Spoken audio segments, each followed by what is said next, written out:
Final Four has been set, and for the fifth season in a row, Leinster are the last Irish team standing. Leo Cullen's side obliterated Glasgow on Friday night, keeping their opponents scoreless for the second week in a row, and they will now face Northampton in the semi-final in 3 weeks' time. On the other side of the draw, Bordeaux set up a blockbuster tie with Toulouse after blowing Munster away, while Connacht bowed out of the Challenge Cup after a maddening home defeat to Racing 92. So we've all that and more to discuss on today's episode of the Left Wing Podcast. I'm delighted to be joined in studio by Cian, Tracey, and on the line by Luke Fitzgerald. But before we get to the rugby, guys, we have to briefly discuss Rory McIlroy's famous triumph at Augusta, which also means, Luke, that your viral moment, Rory, has been brought back into the mainstream. I even saw Brian O'Driscoll sharing it this morning. So was it a bittersweet moment for you because you knew probably that people were going to be sharing this video as well? I know, it was well deserved. He had a very funny response to it. He said, "Oh, someone manages that for him, like his social media." And like kind of further on down, he said, I must give her a raise. That was outstanding. So it was good because I was giving a bit of stick over the old Fitzwilliam Lawn Tennis Club and getting barred from that, which I really enjoyed. So it was well deserved. I deserved a good clip around the ears from the big fella. So no, it was good crack. Brilliant weekend of sports for any Irish person, I think. I mean, just the ups and downs of his career. You know, he's so talented. Obviously, he's been so good outside. Well, he's been good in the majors too. I mean, geez, there's just like golf is just so hard a sport. Like it's just, I mean, the pressure. Like you think it's 4 days, and oftentimes, you know, how many times do the majors come down to like a playoff? You know, it's quite it happens quite often, I think, really. So delighted for him. I think everyone who loves sport in Ireland was delighted for him. So yeah, very enjoyable weekend. Sad. I had a feeling that would pop up somewhere. Like even my sister actually beat Drico to it in our family WhatsApp. So that's just going to go with me forever. Like it's my most viewed sporting moment, Will, as sad as that is to admit, and by quite a distance. I just love Richie Murphy just beside you is jumping up and down like he's celebrating like a winning try for Ulster. You know, maybe next weekend. I don't think that would even elicit such a response. So there was a lot of happy people behind that shot. You could see like Rob Kearney is. He particularly liked it a little bit too much, actually. That was a bit sick how much he liked it. But no, it was a popular one amongst the team. As I said this morning, Drico said the things we do for squad morale, you know. I'm just the consummate team player. Yeah, well, yeah, as you said, it's a viral moment. It's lived on. You know, speaking of playoffs, Cian, we know Leinster Toulouse went to a playoff last year in effect in the final. That's not where the Rory similarities end with Leinster as well. People have been... I said Rory's final round at Augusta was like if all three of Leinster's Champions Cup finals were one single sporting event. The ups and downs, the twists and turns, the near misses. And now people are rushing after Leinster's second weekend in a row of utter domination to crown them and say this has to be their year. Much like Rory coming into the Masters this year, he seemed to be in prime position. We had a good discussion about this on Indoor Sport with Joe last week, and you were still holding pause and saying, look, Toulouse is still the strongest team. After what you saw on Friday night, the decimation of Glasgow and this holding another team scoreless, has that changed your mind in any way, or are you still very much that big game, if they get to a final, will still be the ultimate test and a far greater test than anything they've had as yet? Probably changed slightly, if I'm being honest. I was more thinking Rory's achievement in terms of winning the Masters in an Irish World Cup context. Surely the next time the next World Cup rolls around in a couple of years, they got to get him into the dressing room and tell him how to break this quarter-final glass. Unfortunately, there's a lot of Rory comparisons with Irish rugby. It's not just Leinster. but as I was thinking, like, you know, watching it, because I got... He's actually won, though. That's pretty harsh on him, I think. Well, Ireland won a Grand Slam. I don't know. And he's a big rugby fan as well, himself and Shane Lowry. But yeah, I got home from Bordeaux literally just as Rory was teeing off. I couldn't have timed it any better. But yeah, like you said, Will, we were talking about this last week, and definitely I was sort of holding fire. I have to admit, I was expecting Glasgow to put up a tougher challenge than what Harlequins did. And okay, they did slightly in terms of the scoreline, but I thought they were awful, if I'm being honest. As brilliant as Leinster were, and we'll absolutely get on and give Leinster their flowers, but some of Glasgow's defence was just truly appalling. I thought the Gary Ringrose try just after half-time, the lack of defence in that was really, really poor. And then when I watched Toulouse and Toulon in the airport before flying home, I saw like 3/4 of it, and it was a real dogfight, a real scrap. And that's kind of what the point I was making last week, is that Leinster haven't really come through many of these. And watching it in, obviously Toulouse did brilliantly, and reliable goal kicker in Thomas Ramos, but I thought that they would probably beat Toulon by more than what they did, if I'm being honest. So maybe they have come back to the pack a little bit further than I was given credit for. Obviously, without DuPont, they're a very different team, but I still think that pack is like clearly more than good enough to go toe-to-toe with Leinster, if that's what it's going to be, I think, as we would all expect it will be at this stage. So I still would have reservations about Leinster. I don't think I'm not going to have reservations about Leinster until they go and win the Champions Cup. Are they favourites? Yeah, quite possibly they are now, because if a team had never been nilled in the Heineken Cup knockout stages of the Champions Cup ever until Leinster did it to Harlequins. So to have done that twice in a row is remarkable, really. Their attack looks like it's in a far better place than what it was certainly at the start of the season. They now seem to have the balance between the attack and the defence really humming. And my hope would be that from a Leinster point of view is that they don't sort of retreat back into their shells if it does come to that Toulouse game, and just solely rely on their defence getting the job done. Because I think we've spoken about this over the last couple of years, that Leinster are at their best, I think, when they're going after teams as well. So right now, the balance, they look like they really have it, but there'll just be a nagging sense in the back of my mind, Will, because we've probably said some similar things over the last years and they haven't been able to deliver. Yeah, just on the Glasgow game, obviously 52-0, an absolute pumping. Like, Glasgow were missing Tui Pilato, Hugh Jones, 2 line centres. They were missing Jack Dempsey, a Scotland number 8, Scott Cummings, a Scotland second row, and Xander Fagerson, a Scotland tight head. Like, that's 5 of their... Entner was suspended, wasn't he? Yeah, but 5 of their best, probably 6-7 players. Rory Darge probably up there as well. Like, so would they have beaten Leinster? No. Would they have gotten absolutely obliterated as they did? I don't think so. Like, just with the quality of those 5 guys alone. So... And the Quins are a mid-table English team at a time where the English Premiership has never been weaker in terms of competing in Europe. So, like, Leinster's most tricky assignment was La Rochelle away. It was 14-16. It came down to about 5 plays at the end that Leinster had to hold out on. So it's not as if they steamrolled the toughest team they played. So I definitely think they're big favourites. But I also definitely think that final, like you said, against either Bordeaux or Toulouse, will be tricky, and it won't be some sort of procession. I feel like people are going that way, and I've kind of had that view in other years and been completely made to look a fool of. So we've both been burned. Yeah, I can't point the finger at people and say, look, you're getting too carried away, because I've predicted them to win every Champions Cup since they last won it, and they haven't won any of them. But I do find picking Glasgow and Quins out, and a week in Glasgow and Quins out, and being like, oh, Leinster are definitely winning this year versus what they've done in other years, I don't really go that way. Luke, what's your verdict on what you've seen from Leinster the last 2 weeks? How impressed you've been? Well, sorry, been the Quins game, and let's just focus on Glasgow, because we touched on Quins last week. Like, they did look razor sharp, to be fair. Their defence was really good. Their attack looked slick, and they did put Glasgow to the sword very comprehensively. But where are you in this whole kind of, I suppose, debate about where they're at and how they've played the last 2 weekends? I'm caught right in the middle, Will. I think it sounds like we're probably leaning in the same direction. Like, so what I would say is, and I'll start with the positives, I think it's way easier to deliver, and you've heard me probably talking about this nearly every year.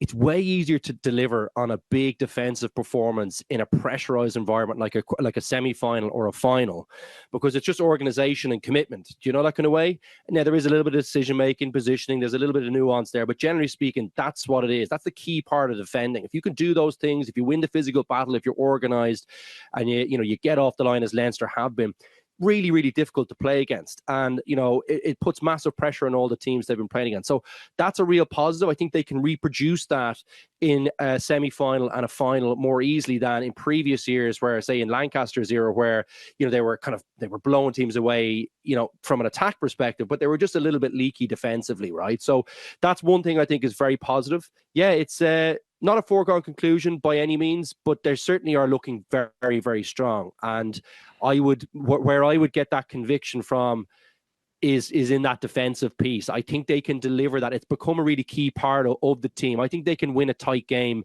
with this defense. And if they don't get too many injuries, that bench as well. It's just... the power that they can bring off the bench, would give you some real comfort against a big French team too. So I think they're in a way better position this year to deliver when it counts the most. But you'd be nervous too, because they've tightened up on the big occasion the last couple of years, as well as playing against a brilliant opposition. I like Toulouse in that semi-final, but Dupont missing is big. And I know Ramos missed a few kicks, but that was still the last minute kick to beat Toulon in an arm wrestle. So, I wouldn't be as nervous at Toulouse as I would in previous years. We saw from Rory at the weekend that even though if you're the most talented player in the field, and you're favourite to win and you have a big lead, nothing is guaranteed. There is a mental component that can play, and we discussed that as well previously. The defence is interesting, Cian, because just looking at the numbers, Leinster have conceded 7 tries in 6 matches en route to the Champions Cup quarter-final. That's 1.16 tries per game. I was trying to think, what's the greatest defence in my head of the last recent past? I went maybe Saracens in their absolute pomp. In 2016-17, they conceded 8 tries in 7 games to reach the quarter-final, so 1.14 tries a game. So they're basically even with in my memory anyway, if someone asked me best defence, most suffocating defence we've seen in the last couple of years, which does bode well, because you were in Bordeaux at the weekend watching Bordeaux play. That is not a sustainable way of winning a Champions Cup. I don't see them playing Leinster and winning a Champions Cup final like 43-40 or something like that. It could happen. A great game to watch. It will be a great game to watch. And Leinster finals, we haven't been able to kind of pin those down in advance. So maybe it could happen, but it would give you kind of confidence if you were playing Bordeaux versus if you were playing Toulouse, who, as you said, rolled up their sleeves the weekend, won a 21-18. Kind of slugfest. Bordeaux don't strike me as that kind of team, whereas Leinster, I think, can probably play it both ways. Yeah, and you know what, Will? Obviously, we're going to focus a lot on the Champions Cup in the last 2 weeks in terms of the 2-0s, but they only conceded 7 points, right, against the Sharks over in Durban. To me, that was probably even more impressive, arguably, than keeping Glasgow and Harlequins nil, because that 23 that they had, and I know a lot of kind of naysayers against Leinster were saying, they got to send their first choice squad back, well, the majority of whom were in Dublin anyway, but I think I'm right in saying that all 23 of those guys who took to the pitch were homegrown, came through the Leinster system. And to have kept the Sharks in Durban in the heat and everything like that to 1 try, to me showed that it's not just the starting 15 who Jacques Nienaber has rewired their brains to go back to that old phrase. It's the guys below that, and even the guys below that as well, when you look at how deep they went in terms of their squad in Durban. Sorry to cut across you, because those guys would actually have had the most pitch time with them, because the internationals are away in Ireland camp, whereas those younger guys are literally going in every day with the best defensive rugby coach possibly in the world and sponging from him. And this, not to go down a complete rabbit hole, but this raises the bigger question about, I suppose, in an Irish context, because I was talking to Robbie Henshaw just after the Six Nations for a piece about this, and just asking him how difficult was it to switch back into Ireland mode when you'd spend most of the season, again, rewiring your brain to blitz defensive system, which Ireland don't play as aggressively. But if Leinster are to go on and win a Champions Cup by playing this way, if they go on and win the URC, which is well within their hands as well, will Andy Farrell look at the Irish context and think, okay, we've slipped off a little bit this year in terms of the Six Nations. Do we maybe need to have a rethink in terms of around that defence if Leinster are winning a double? I think that's going to be a very pertinent point. Yeah, Luke, because obviously there's been a lot of talk about how Leinster are defending versus how Ireland are defending, but it's one thing for the club team to, the bulk suppliers, to be employing a slightly different system, but it's another thing to be having that system employed by a double World Cup winning coach, the most decorated coach in the game with the clout he has. And people are legitimately kind of wondering then, well, if the best defensive coach in the world is working with the bulk suppliers of the national team and doing it this way, should Ireland not be doing the same? Because the same thing kind of happened when Lancaster was there playing a really good attacking style. People were like, well, why are the bulk suppliers playing this way and Joe Schmidt is still kind of playing a different way? And eventually there seemed to be a good meld between those two styles and it was successful. So do you think the tail wagging the dog a bit that ought Ireland to be either employing that system, or Rhoda, our colleague, has raised the question, why isn't Nienaber being tapped up to come in and coach with Ireland potentially? Oh, yeah. I'd say he's loving his time in Leinster, would be one thing. And I don't think he'd go in under anyone again, would be my view. I know technically maybe with Leo, but that seems to be a fairly clear kind of dynamic there about who's kind of doing what in Leinster. Leo never seems to overstep and looks after, line out, possibly some forwards, maybe final selection. There's maybe a little bit of debate. I'm not sure exactly on that, but that to me looks like a head coach job to me in Leinster for the most part, I think. So I just don't see why he would then go into the Ireland team and do that. I'd say they'd have him back in a heartbeat in South Africa, to be honest. So, I don't know. I just to answer that road point at the end about why maybe he's not being tapped up there. In terms of Ireland, yeah, look, it does make sense. I mean, I don't know if I would go as hard. I think you could see some of the teething problems that maybe Ireland had with this system. Or sorry, when they tried to kind of change at the start of Six Nations. And you kind of see it oftentimes at the start of it. Like there's very condensed windows where this team has to come together very quickly, usually 10 days before a big competition starts. And trying to implement this is challenging. Like Nienaber said, 14 weeks. So now the argument against that is that, and it didn't even work that well until last year. I think he needed a preseason, actually, if we're being completely honest about it.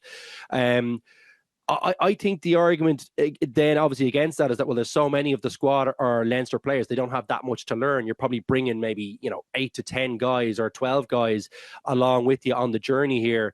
And they're very, very they're high quality players. They should be able to pick this stuff up. But I don't know, somewhere in the middle probably would be where I think might be the best fit.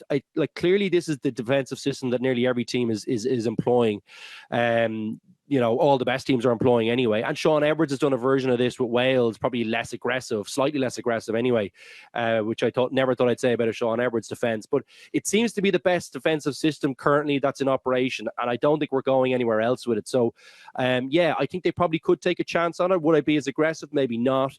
But I think there's definitely something that they could learn from it. Now, look, Leinster still have to go and win a couple of finals that we expect them to get into. But, it's no walkover. And they've looked really good using the other systems, for less aggressive defence the last couple of years too. So, let's wait till we see a few results and how this system, how they cope with it in a final will probably be where I sit with this currently. I know that sounds like a weird thing to say and a really harsh way to judge Leinster. But I think you're completely right. You're completely right. Like the only barometer. We could end up in the same position where if they lose a final, this defence gets picked apart by Bordeaux with some nice tactical kicking. I could easily see that happening. Some good chipping, some good grubbers. Like you see how France kind of were able to pick teams apart with Bielbarri and that in the backfield. Like they have some challenges coming up that this defence, may have some issues with. I think. Yeah. I'm not 100% sold on it. A version of it probably for me, if you ask me about how Ireland should do it. And to Luke's point, kind of about how Ireland play versus Leinster and transposing what Leinster do and assuming it'll work at international level. Like Franco Smith said, Leinster are the best club side he's ever seen by a mile and that they play better than Ireland. But the competition Leinster are facing is substantially weaker than what Ireland face on a daily basis. So just kind of looking at Leinster trashing two teams or a collection of teams and saying they should import exactly what they do here and it'll work at treat at international level. I think that's very simplistic because the international standard is so much higher. There's variables there that I think it's very short-sighted to say, one is exactly a bit different to the other or better than the other. 100%. I totally agree with both of you. You made the point about Stuart Lancaster and that style kind of being brought in, but to Ireland. But if you remember in Johnny Sexton's book, he said that in 2019, one of the big reasons why he felt things went wrong was because that Joe Schmidt wouldn't adapt more towards the Stuart Lancaster style of play. So I know we're talking about attack and defence, but you look at the Leinster players and how much they seem to be enjoying playing within this system. And Ireland's defence wasn't great, actually. In the Six Nations, it did slip off. Now, you could say that was perhaps down to the fact that Simon Easterby had come in as interim head coach and maybe the double jobbing, it was difficult to do. But if the Leinster players, and we'll just say if for now, do win the double, like I said, and I agree 100% with what the point you've made and what Luke has said in terms of they still have to go and do it. But if they win the double and we're coming into the important second half of the World Cup cycle, I know we hate that term, but that is what we're coming into soon, then the Leinster players could easily start saying, well, look, why don't we start using a little bit more of this speed? So I think it's something just to keep an eye on, because like you said, when you have a guy like Jacques Nienaber in the Irish system, you'd be mad not to try to get every every single thing out of him, not just from a Leinster context, but from an Irish context as well. Yeah, because when Johnny Sexton went to Joe Schmidt in 2019, as you say, Leinster had just won the double. Ireland had a poor Six Nations. Whereas Andy Farrell, if someone came to Andy Farrell now and said, why don't we do it like Leinster? He'll be like, what have you won? Yeah. I've won a Grand Slam. I went to New Zealand and won a tour. You know, I've had back-to-back Six Nations. Like, why? Like, he haven't won a World Cup quarter-final, though. So. Haven't won a World Cup quarter-final, and Jacques Nienaber has, to be fair. But Andy Farrell could justifiably be like, well, look, yeah, as Luke said, well, like, the success of the system is only in the trophies you win as well. Like, absolutely. You know, you don't get a trophy for nilling Glasgow or nilling Harlequins. You get a trophy for winning the Champions Cup, and there's still 2 matches to go against 2 very good teams. Luke, to go back to Friday night, people are salivating over Jordie Barrett's performance. It was a real all-action display. One of those performances that, you know, when you sign a guy in your mind's eye, you're thinking how good he could be, and then he gives a display like that, and it kind of justifies all the hype around him. Like, how good did you think he played on Friday? He's awesome, isn't he? Like, he's a serious athlete, similar to his brother. Like, you could see the fitness levels. Like, you know, he's going back, collecting a ball, sidestepping someone's 60-meter kick. He's got it all. Unbelievably physical. Lovely ball handling skills. Never seems to make so few errors. I think that's the bit that's really impressed me with him, is he just looks so composed. Even in situations where, you're kind of saying, oh, well, look, you nearly forgive a mistake, and he just doesn't make them. So, I'm really impressed with him. He seems like maybe that last piece of the puzzle. Very, very calm head on him as well. He looks like a brilliant bit of business, and he's super physical. God, like, he's really, really physical as well, isn't he? That's the bit that's probably maybe I didn't appreciate as much. Maybe you don't see it as much when he plays in the backfield from time to time, at full back or whatever. But certainly in the centre, I mean, I've been seriously impressed with him. He's a big man. Like, he's certainly puts his weight about there. And he's very, for a very trim guy. The Barretts are all fairly trim, bar your man in the second row. But the others are very trim. But even his brother Bowden was very, very physical as well. Very impressed with him. I do think, probably a little bit of calm is probably... maybe advised, I think, just because, just the quality of the opposition and what Leinster's pack have been doing to the opposition packs. It's like the Prendergast thing at the moment. Like, he obviously was brilliant on the weekend. Like, he's so good. But, like, at the same time, you just have to remember what, like, the difference of what he's playing, in front, behind, as to what, say, Crowley is playing behind.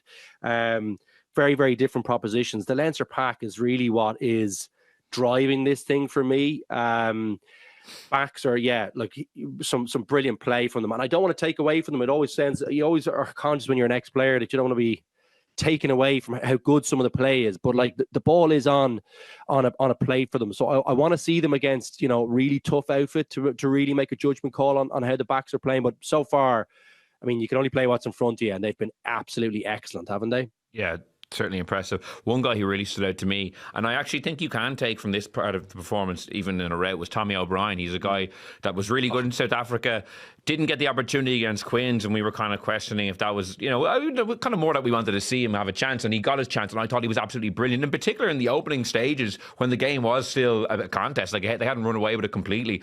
He was energetic, he was powerful, he got a great steal in the build-up to one of the, I think was at the penalty try potentially. It was a kick through, and he got over the ball.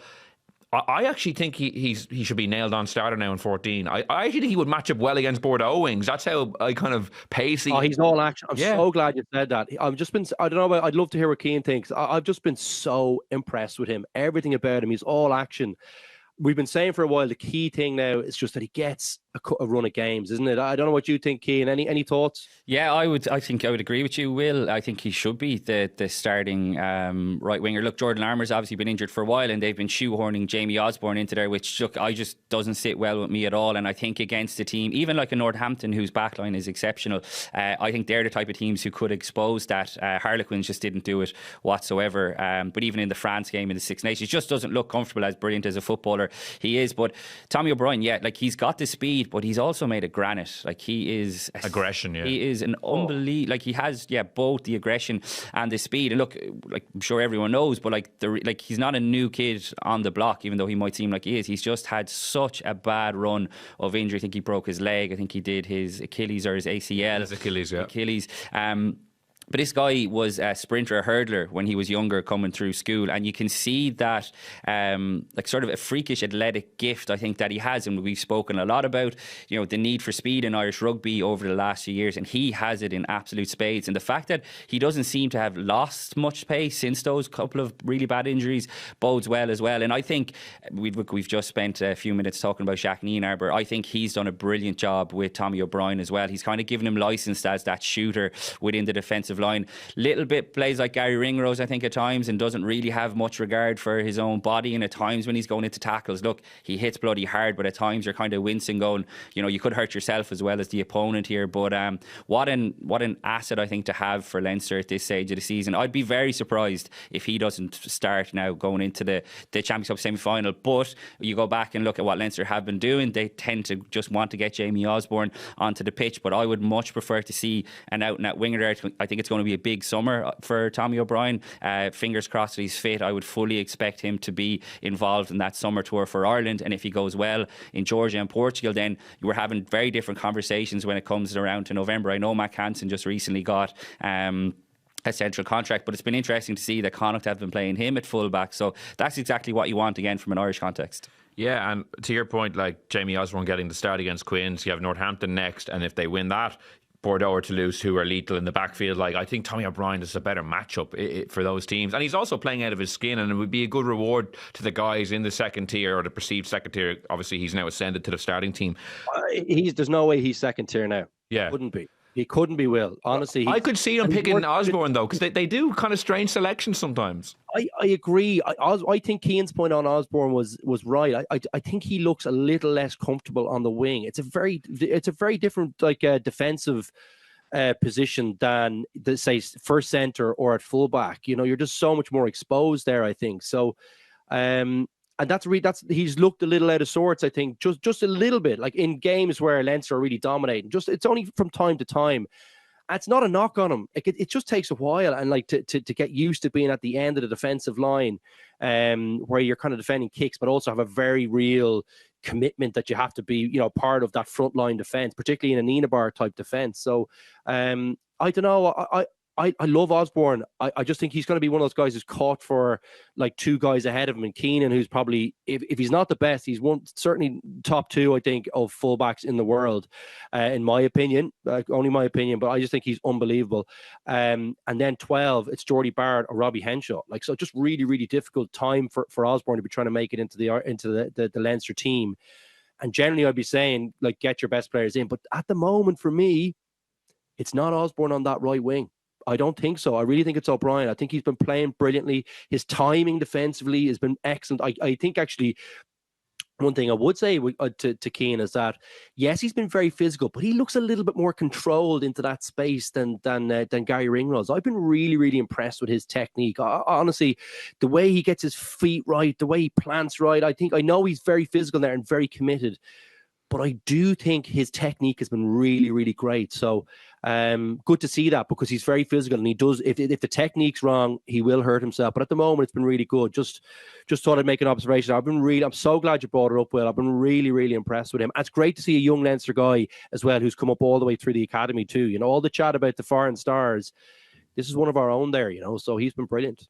And to point about his injuries, I think he was on the 2018. I think he was the captain of the 2018 under-20s team. So you're going back 7 years. That makes him 27 or thereabouts. So it's not as if he's, he had to wait his time because of those bad injuries. So I think he should definitely get a shot in the next couple of weeks. And for Osborne, I don't think he fits into the 23 in that case, because I think Henshaw maybe takes the 23 jersey, potentially, if they're starting with Barrett. But then going into next season, Barrett will be gone. Henshaw's going to be 32 in the summer. So I think it's just a question of biding his time a little bit, potentially. I see. Does Osborne not fit into your 23, Cian? But then who are you leaving out then? Are you going 6'2"? I'm leaving Henshaw out. Are you going?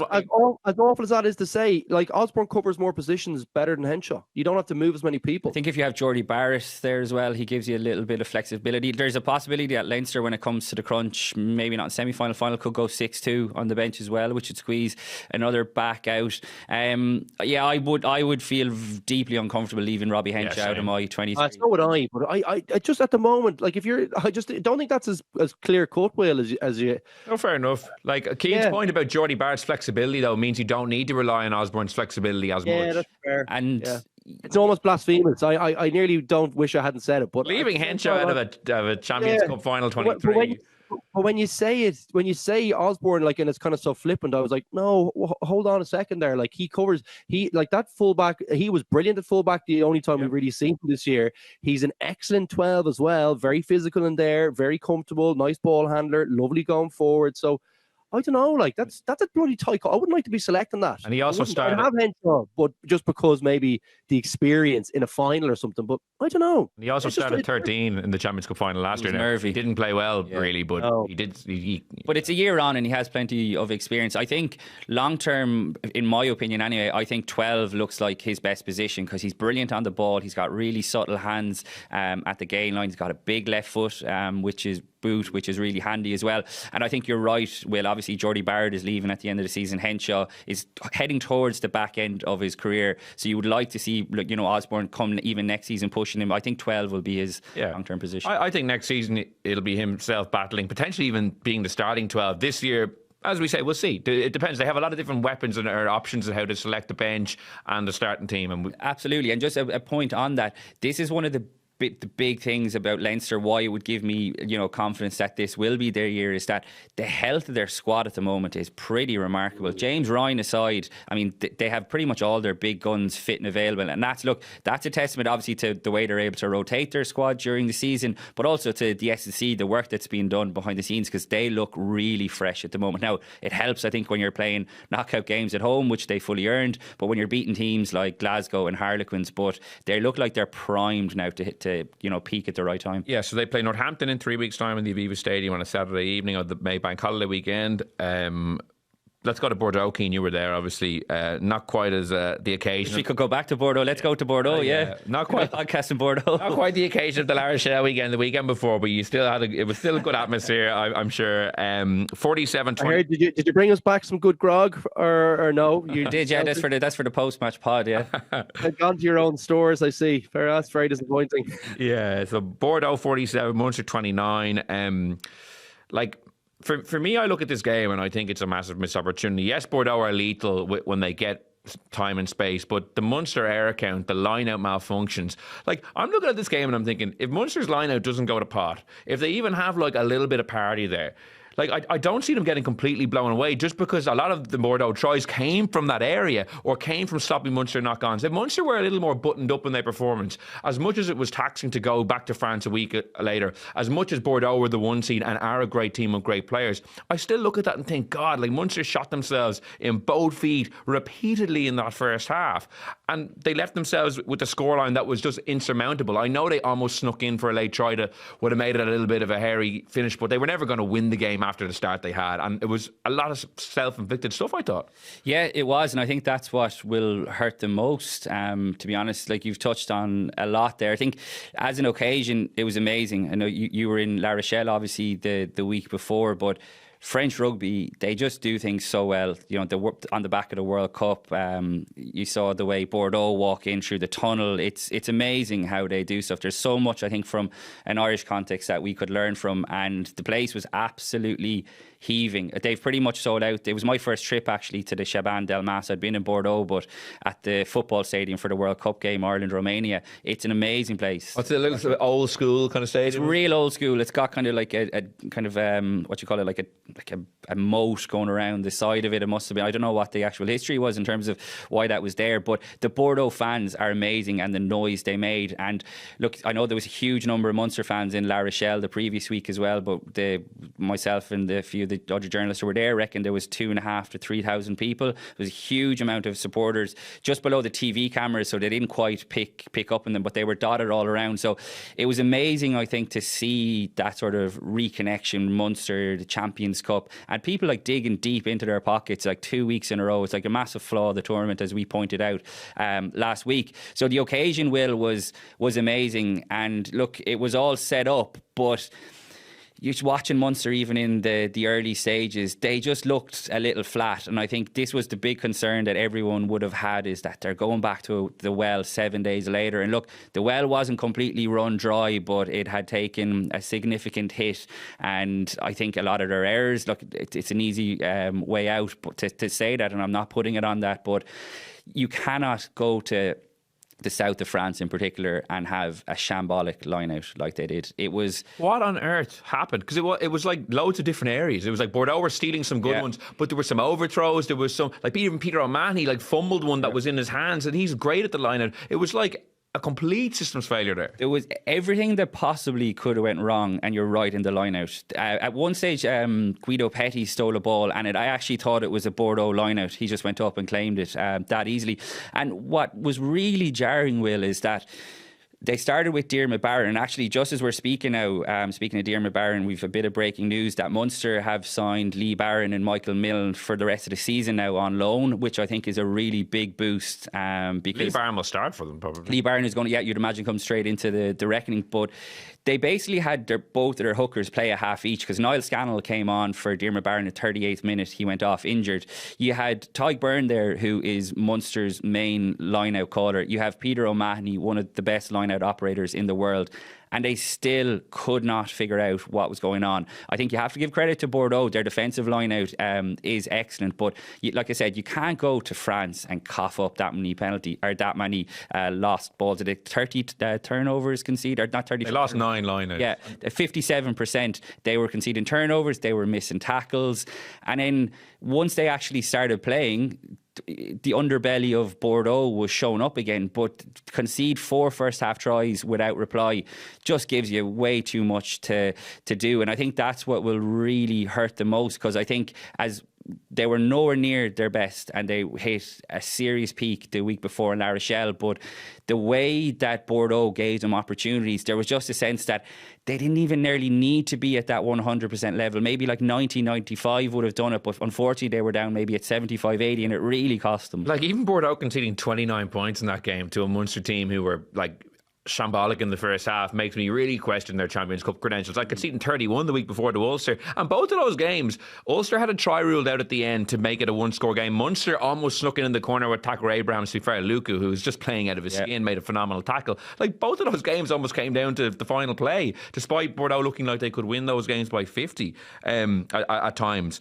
Luke, anything you want to jump in on? Like, do you look at it, were Bordeaux really good for you? Or did Munster hand them a lot of opportunities? What way do you look at that game?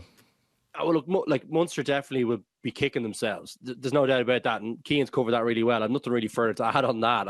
I would say that they were better than I thought.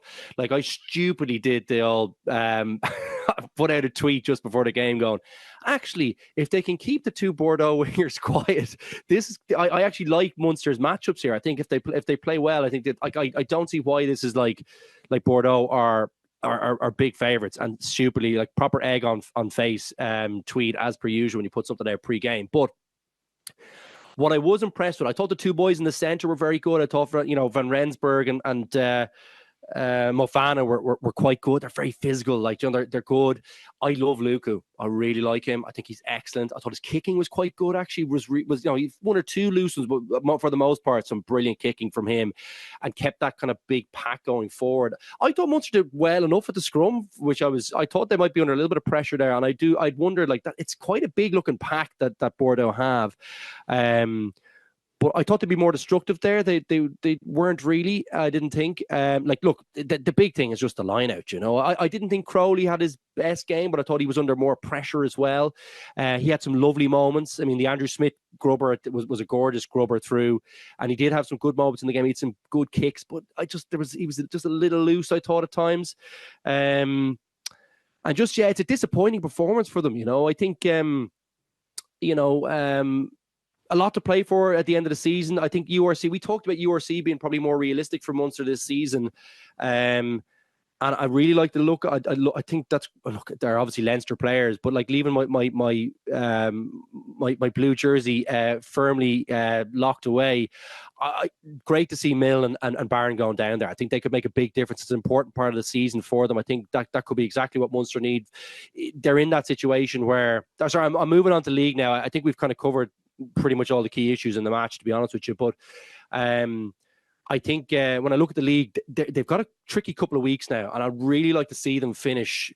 Where they're fourth in the league, I think, with maybe 3-point differential. It's quite a tight little part of the table that they're in, and I'd really like to see them finish strong and go long in the playoffs. I don't think you'd like to see a Munster team at any stage of this competition if they play to their potential. Cian's right. Like, if they play 75-80, they're not going to be beating anyone. But if they play to 90-95, they're a fearsome enough outfit. Yeah, because they have the Bulls this weekend, Cian, and then I think they have Ulster in the near future as well. Like, so like two very important games for the league. But for me, the big lesson for this season for Munster is, and it's the same as last season, they need to be more ruthless in the Champions Cup pool stages. Yep. Like, for all the complaining about having to go to France 2 weeks in a row, they played Castaway in December, a Cast team who were eminently beatable that night, and they probably gave their worst performance of the year. Mm-hmm.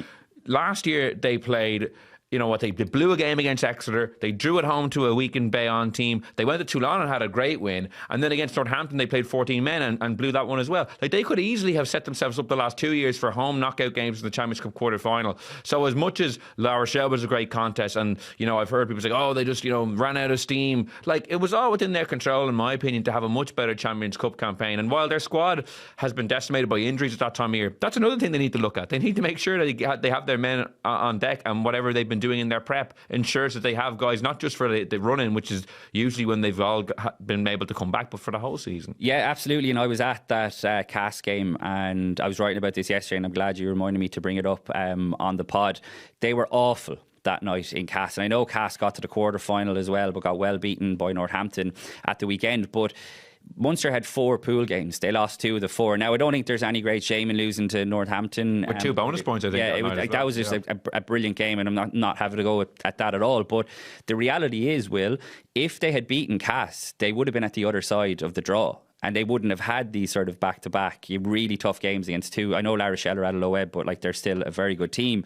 So that is what absolutely they will look at. I think they also need to get more from their bench. The bench impact at the weekend was 2 yellow cards. And Alex Kendellen 2 weeks in a row has been binned just after coming on. That's not good enough at this level. Tom Ahern, just a moment of madness to rush out of the line like that. They're 2 of the young guys that you want to build your pack around going forward, and they need to be better than that. Like I mentioned, Niall Scannell came on. Look, he's at the back end of his career. They had Mark Donnelly on the bench, Will, who was playing in the AIL last week. Look, fair play to him and all that, but you're talking about the knockout stages of the Champions Cup. You need a bit more. That's obviously why Michael Milne is coming down now early to give a hand out. But it meant that Josh Wycherley had to go 70 minutes, and he'd already played however long Taumafuna was on. 70, yeah. So that is a big ask for guys like this. Conor Murray, I thought Sean O'Brien was very good off the bench, and look, I thought Andrew Smith, he finished his tries really well, but I thought he had a couple of defensive moments, and it was a big call to go with a guy who's only been in the door a few weeks. And Sean O'Brien has actually been a pretty reliable signing for Munster, and I thought when he came on, he played with a bit of a point to prove. But on the whole, especially when you're going to France, knockout stages, Champions Cup, a bit of a cliche, but it has to be a 23-man effort, and I don't think Munster got enough from their bench at all. One thing I wanted to mention, you mentioned Ben Tafafanua there. He dived in that first half, and it was, I've seen this a couple of times this season where players. So there was that one, which was, I thought, a clear dive. There was a little bit of head contact, but a clear dive. Rog made the point a few weeks ago when La Rochelle played Stade. Skelton got sent off for a clear out. It was head contact, but the Stade Francais guy did a backflip. He said it was like Neymar playing in the Parc des Princes. And earlier this season, I watched the Northampton Bath game. Ollie Lawrence broke the line and then went to one knee, clutching his face really dramatically to show that he'd been tapped in the head. And again, penalty. It was head contact, but we're seeing to make sure the TMO sees it, these really theatrical dives, and it's just not something. Didn't Ollie Lawrence come out and apologise as well after it? I think he had basically as good as admitted that he did. And the Taverneau one was very interesting because I couldn't agree with you more. He went down like an absolute sack of spuds, a very large sack of spuds, it has to be said. But the Munster supporters, who again, the TV couldn't pick up on it because the cameras were basically above them, but I think they did see them. I saw them. They were funny. There were some funny absolute, they were giving him such stick, and he was. My dad was sitting there and he said he was abusing him for 5 minutes. And he was solid. he was he was cupping. Yeah, my dad was one of those guys. He turned into the pantomime villain though, which was obviously we don't like to see that in the game, but it was great crack because even when he went off when he was replaced in the second half, the Munster fans were booing him and Taufanu was cupping his ear to the supporters and stuff. So look, you don't want to see that come into the game at all.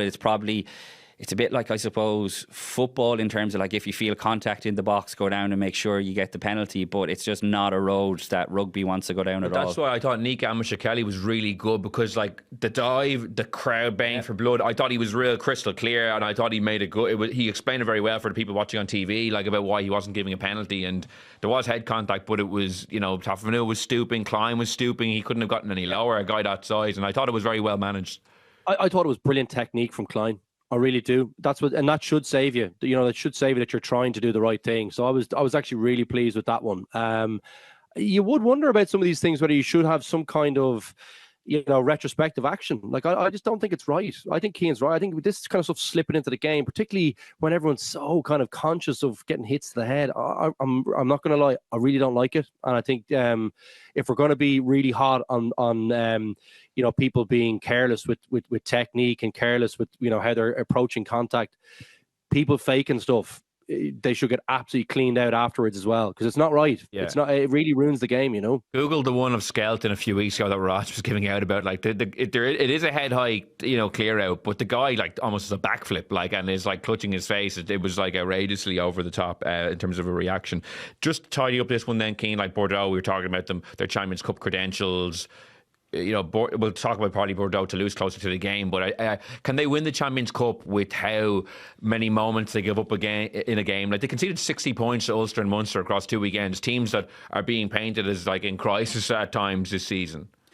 I would have serious doubts about whether they could. I know we're going to get on and talk like Connacht, and I was texting you this the other day. It's a bit like Connacht when people are saying, oh, it's opened up for them, but in terms of the Challenge Cup. But when you concede points with the rate that Connacht do and Bordeaux do, I'm just not sure when it comes to the absolute crunch. And we've just spoken about, Leinster and how important their defence will be. So you look at, if they want to win the Champions Cup, they're going to have to beat Toulouse. Now, they'll have home advantage, home city advantage. It's going to be in the football stadium, like I said, that Ireland play. Epic atmosphere. It'll be class, yeah.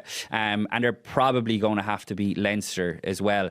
And I just don't see them. Maybe they could pull off. It would be a bit of a surprise, I suppose, by beating Toulouse. I'd imagine they'd be favourites going into it. And look at what Toulouse did to them in the top 14 final last year. So as good as this Bordeaux team are, they haven't won anything yet. And I think opposition teams will definitely feed off that. But are they capable? Possibly, but I think they're going to have to really, really tighten up their defence. As I agree with Luke, I'm glad he mentioned Van Rensburg and Moefana.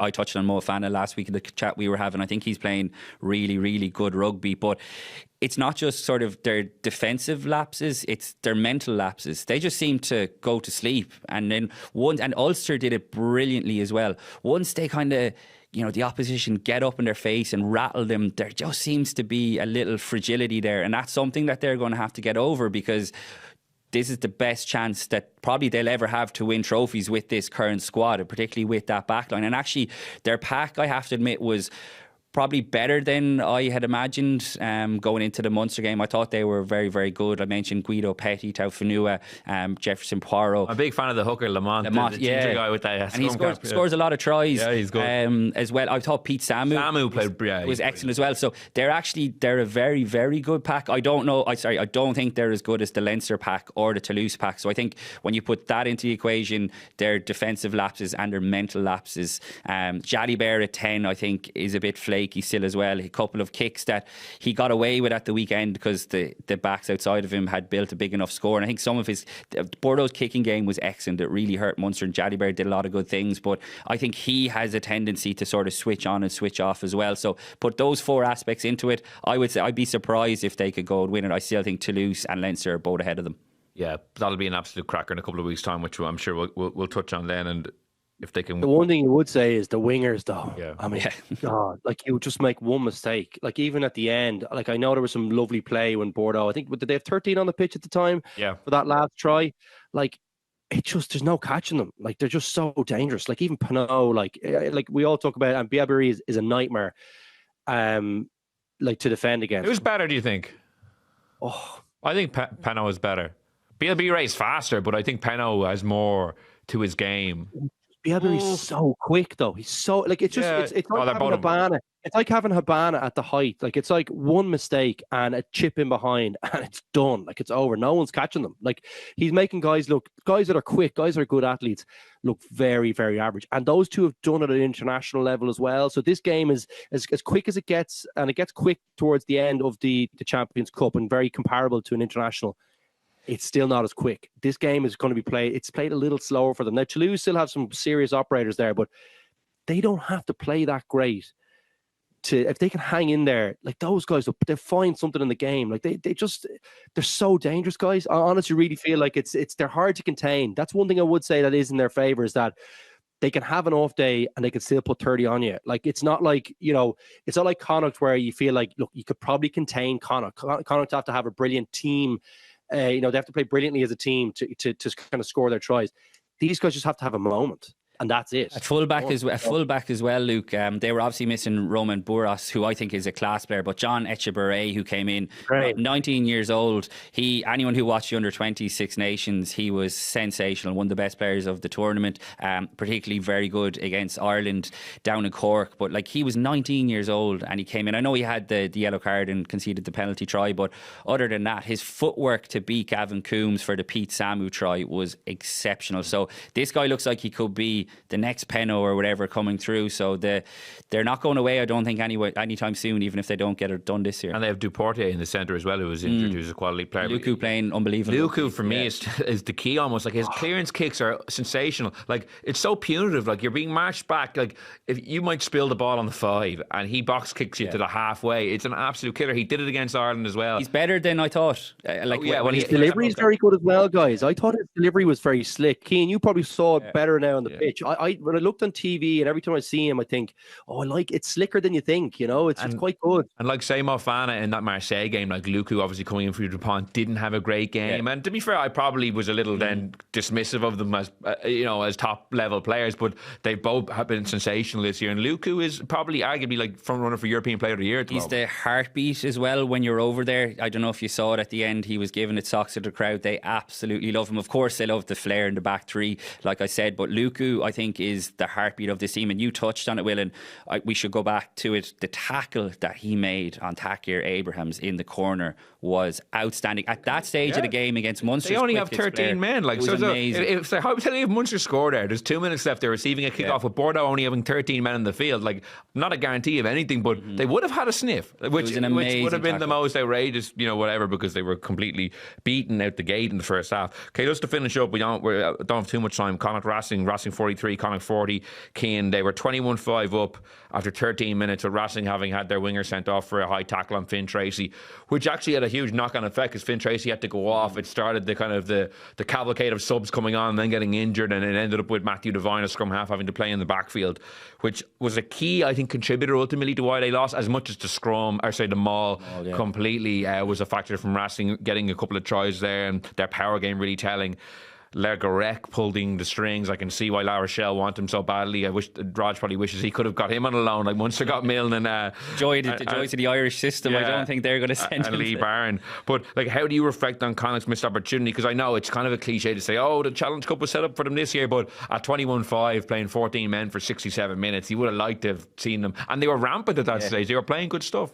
To go back to the Rory McIlroy analogy, his final round was probably a microcosm of his, Masters journey to get there.